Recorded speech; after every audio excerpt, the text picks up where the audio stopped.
Mobile is ready, coming up again for this event, Christmas Adios on the inside. Harky Tiara coming along.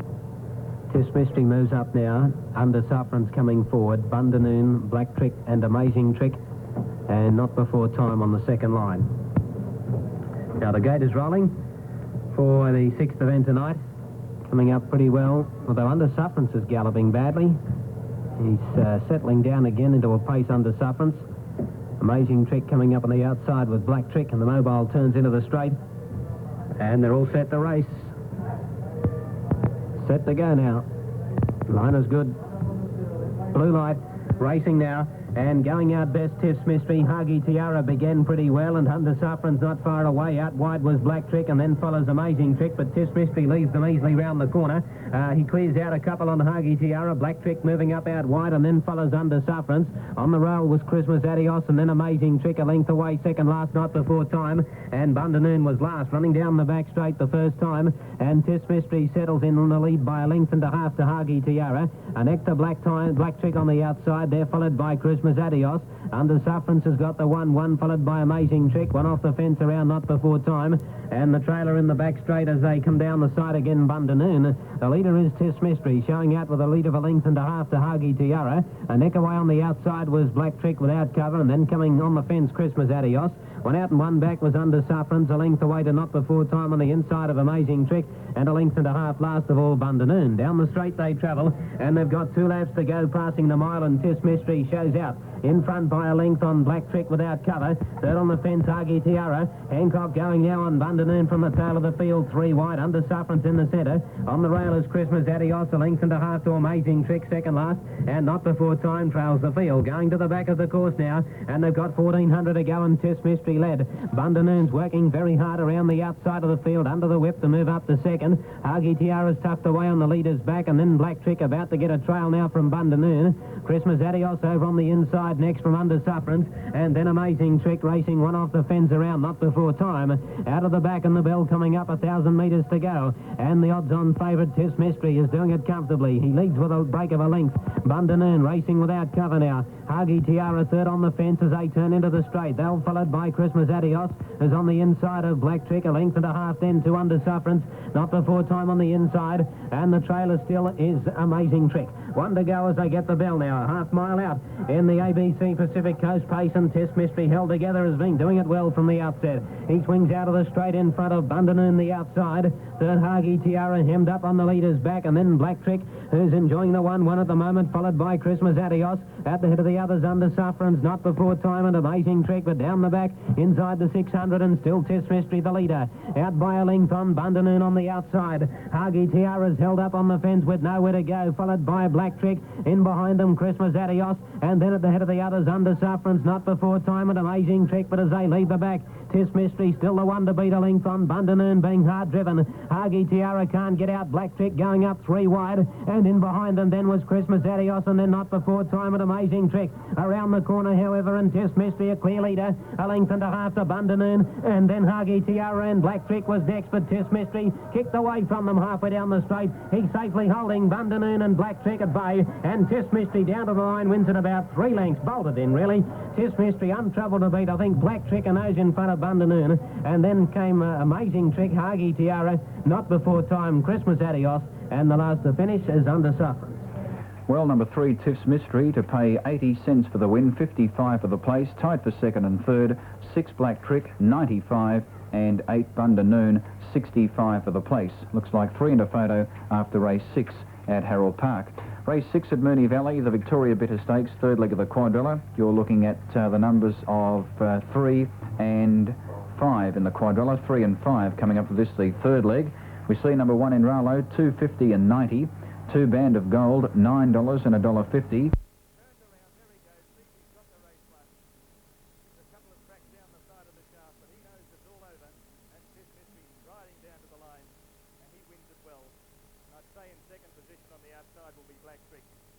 Black Trick has taken it. Number 6, Black Trick, has taken second, which means that number 8, Bundanoon, will finish up in third position. So Tiff's Mystery, as I said earlier, he was regarded as a real up-and-comer as a 3-year-old. He was quite outstanding in New South Wales. He went off the scene with a bad leg injury He was off the scene for 18 months before returning last August, and since then he's been a model of consistency, and he's finally broken through for a major victory, and it's good to see. Ian Quirk, the owner and also the trainer, by Tiffin Time out of Garima Girl, and Tiff's Mystery first in the ABC Pacific Coast Pace. Second, number 6, Black Trick, trained and driven by Michael Ilsley, by Obertrick out of Oroneeg. And third, number 8, Bundanoon, trained and driven by Brian Hancock. Another consistent performance from Bundanoon. He's been fairly solid this time in without greeting the winner's circle. And as I said, I suppose it's not too far away.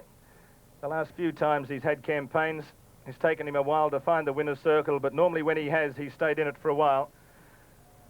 Driven by Green Tree Joey out of Wackerboard, Bundanoon finishing third. And here's the winner, Tiff's Mystery. Good to see Owen Glendenning in the winner's circle too. 12 metres by half a neck, I should say, the margins. 2:59.4 the overall time, which is a very smart time, but outside Area Code's track record. Area Code breaking that track record in the recent Australian Pacing Championships here. So 3, 6 and 8. Number 3, the winner, Tiff's Mystery, to return 80 cents for the win and 55 cents for the place.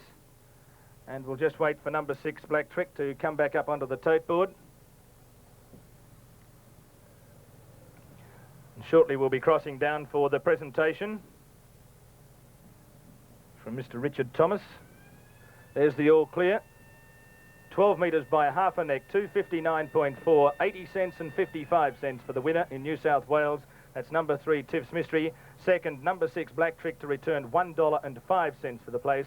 And third, number 8, Bundanoon, to return 60 cents for the place.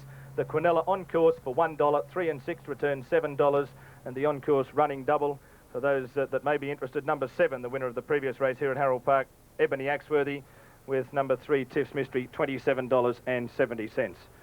Well, shortly, Mr. Stan Hedges, the president of the New South Wales Trotting Club, will present the manager of ABC Television, Mr. Richard Thomas, to present the trophy to the winning owner, Ian Quirk, who also is the winning trainer, and also to the winning driver tonight, Owen Glendenning. Limited over matches now look set to provide the Australian cricketing public with some of the moments for which they've been waiting since the start of the season. And before the World Series Cups games begin, tomorrow sees what looks likely to be a close fought encounter between South Australia and Western Australia in the second semi-final of the McDonald's Cup at the Adelaide Oval. And Forward has this preview of the match.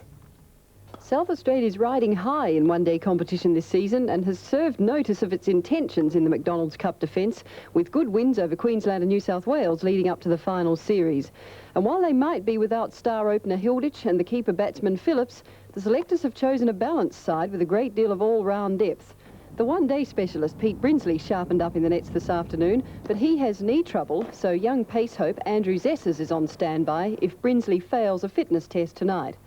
Don O'Connor's had a great deal of success at the crease this season too, and his aggressive, no-nonsense style's great for one-day cricket. But we all well remember too Mike Haseman's match-winning performance against Queensland in the first game of the series, so his presence will be felt.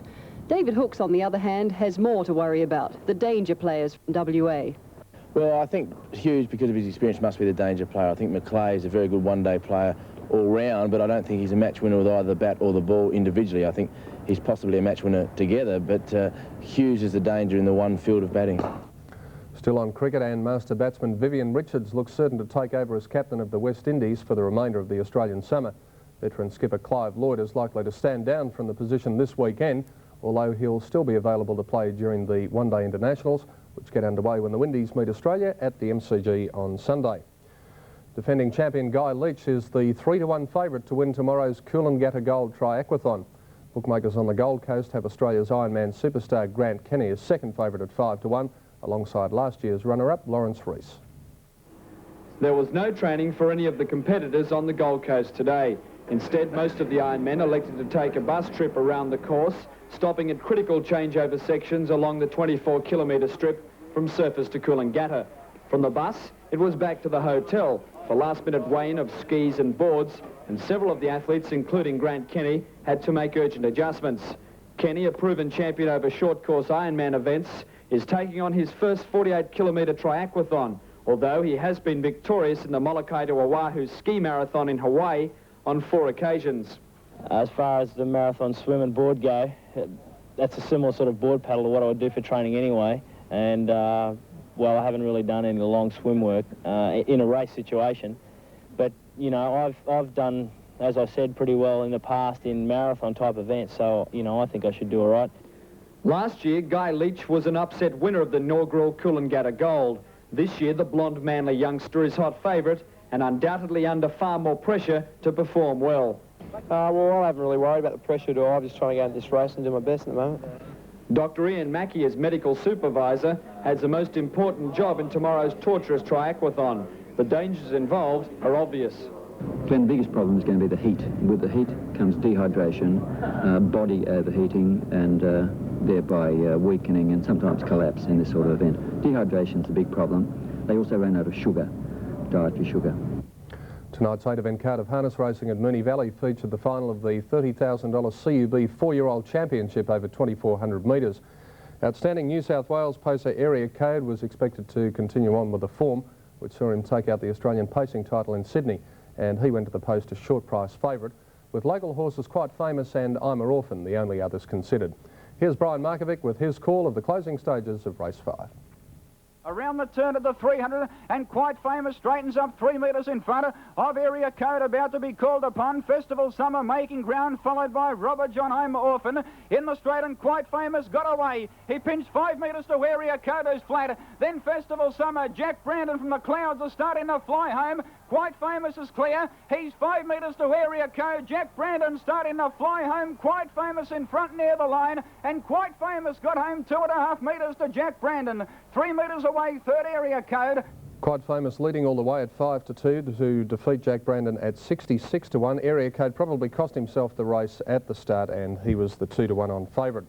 Well, popular owner Alan Hunter had yet another chance for a major race victory just minutes after the win of Quite Famous at Moonee Valley. Congo's Pride, also a member of his big team of horses, was a raging hot favourite to take out the final of the $35,000 Tasmanian Pacing Championship at the Royal Showgrounds in Hobart. About 400 metres to go, and the leader is Vicar Neptune. It's Vicar Neptune about 2 lengths in front. Oh, Paleface Lindy's coming with a great run. Paleface Lindy on the outside's getting to second. Then came Mr. Dawson, but Vicar Neptune the leader. They wheel for home, 100 metres to go. Vicar Neptune's well clear. Paleface Lindy won't get him, I don't think. Vicar Neptune in front. Paleface flying down the outside. Vicar Neptune in front. I think Paleface has won. The old bloke from Vicar Neptune, a giant run. Michael's luck. Well, it certainly was a race that had the crowd and the commentators on their feet. Paleface Lindy defeating Vicar Neptune and Michael's luck over there in Hobart tonight. Let's check the main details from Moonee Valley this evening. The TAB double on the combination 5 and 1 paid $7.55. The extra double 5 and 3, $6.80. And the quadrilla at the Valley paid a dividend of $137.95 on 3, 5, 3 and 1. Whilst at the Greyhounds at Geelong, 117 the combination you required for $93.85. And for tonight, Malcolm, that's all from the sports desk. Thanks, Peter. You're a brick. And after this break, a report on Chicago's notorious brick burglars.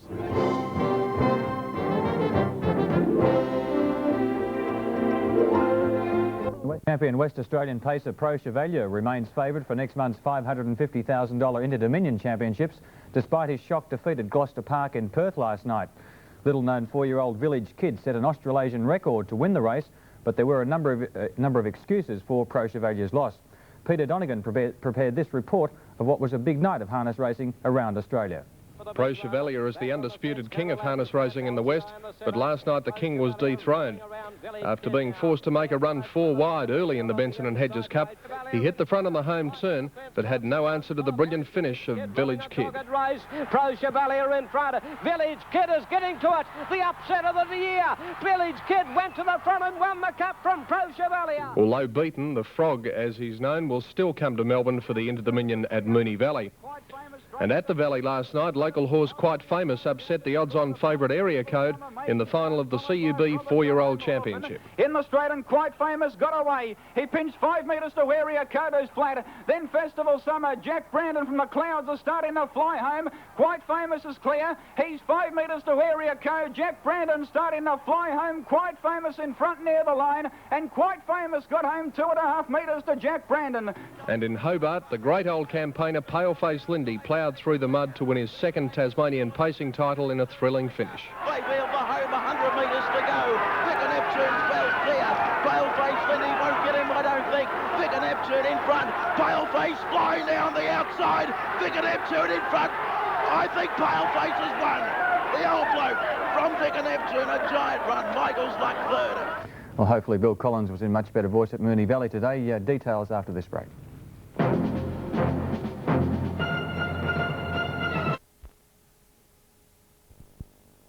Here's the blue, they're off and racing in the Pacing Cup final, and over on the outside LTI began brilliantly, also showing speed. Aladdin's Lamp. Up there Village Kid over on the fence right, searching for the leader. They have followed further back to Treat Me Right, with over on the outside of it Gap Road. A length back to Gosh, followed by Go-Go San Marco. Keyval is second last, and Pro Chevalier has dropped out to the tail. They're inside the 3 circuit mark and commencing to go down the back. The leader in front right. Kersley's got up where he wants it. 1.5 out from LTI on the outside, left without cover. Up on the inside goes Aladdin's Lamp. They have followed one back to Village Kid, and by gee, the roar from the crowd as Pro Chevalier took off from the tail with his run early. Off the back with 2 1/3 laps to go, and Kersley had a peep over the shoulder. He heard that roar and he knows Pro Chevalier is coming on the scene.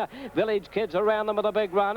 Back on the fence came Aladdin's Lamp, LTI in the centre. Pro Chevalier going around Village Kid now. They have followed further back in the field on the inside by Treat Me Right. Over on the outside, Gap Road further back to Gosh. They're followed by Go-Go San Marco, and Keyval is at the tail of the field. They're inside the 2 circuit mark, and right in front, Pro Chevalier has pounded up on the outside to race at his wheel. Running third on the inside, Aladdin's Lamp. Then came Village Kid with a great cart. A length back on the inside to Treat Me Right. Over on the outside of LTI. They have followed one back to Gap Road, covering up the Victorian Gosh. A length away in the field of Go-Go San Marco, and Keyval whips them in. 1 1/3 laps left to go in the Pacing Cup final, and right in front on the outside, Pro Chevalier is in second gear. Running third on the inside, Aladdin's Lamp, followed by Village Kid.